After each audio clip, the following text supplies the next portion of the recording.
হর হর মহাদেব, জয় মাতাজি। নমস্কার আমার প্রিয় মেষ রাশির বন্ধুরা, ছবির প্রতিভা চ্যানেলে আপনাদের সুস্বাগত। বন্ধুরা, মার্চ মাসে সূর্যর গোচর মেষ রাশির জাতকদের নিয়ে অনেকই মহত্বপূর্ণ হচ্ছে। কারণ কি, মেষ রাশির জাতকদের উপর সূর্য কৃপাবান হচ্ছেন 14 মার্চ পর্যন্ত। মেষ রাশির জাতকদের মিলতে চলেছে এই 3 জিনিস।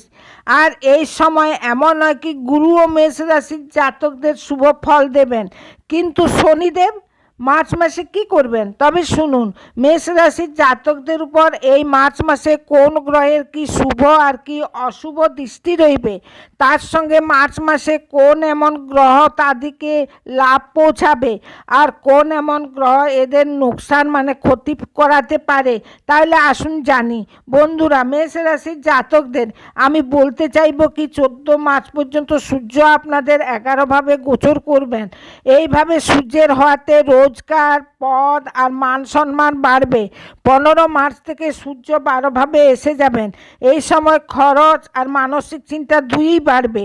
2 মার্চ থেকে শুক্র আপনাদের 12 ভাবে গোচর করে গেছেন, আর 26 মার্চ থেকে শুক্র আপনাদের লগ্নে গোচর করবেন। মাসের শুরুতে শুক্র থেকে লাভ মিলবে, মাসের মাঝখানে শুক্র খরচা বাড়াবেন। এই সময় খারাপ সঙ্গত থেকেও বাঁচতে হবে।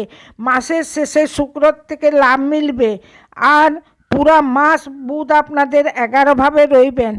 আয়, কারোবার, বন্ধু আর সম্পর্ক থেকে আপনাদের লাভ মিলবে। মঙ্গলও আপনাদের 11 ভাবেই রইবেন আর শুভ রইবেন। কিন্তু বন্ধুদের সঙ্গে মতভেদ হতে পারে। বন্ধুরা, রাহু আপনাদের 11 ভাবে গোচর করবে, আর রাহু ধনলাভও দেবেন, অনেক ধনলাভ দেবেন, কিন্তু লালচ মানে লোভ থেকে দূরে রইতে হবে। পুরা মাস শনি আপনাদের 12 ভাবে গোচর করবেন, আর শনি খরচাও বাড়াবেন, মানসিক চিন্তা, নিদ্রার সমস্যাও দেবেন। বন্ধুরা, আর এই পুরা মাস আপনাদের 3য় ভাবে বৃহস্পতি বকরি রইবেন, আপনাদের নিয়ে বৃহস্পতির শুভ হবেন। আর কেতু আপনাদের 5ম ভাবে গোচর করবেন। সম্পর্কেতে ভুল বোঝাবুঝি আর দূরত্ব বাড়াতে পারে। বিদ্যার্থীদের একাগ্রতাতে প্রভাব হতে পারে। তাই মেষ রাশির জাতকদের এই সময়ের মাধ্যমে প্রতিদিন হনুমান মহারাজের পূজা করা আবশ্যক হবে।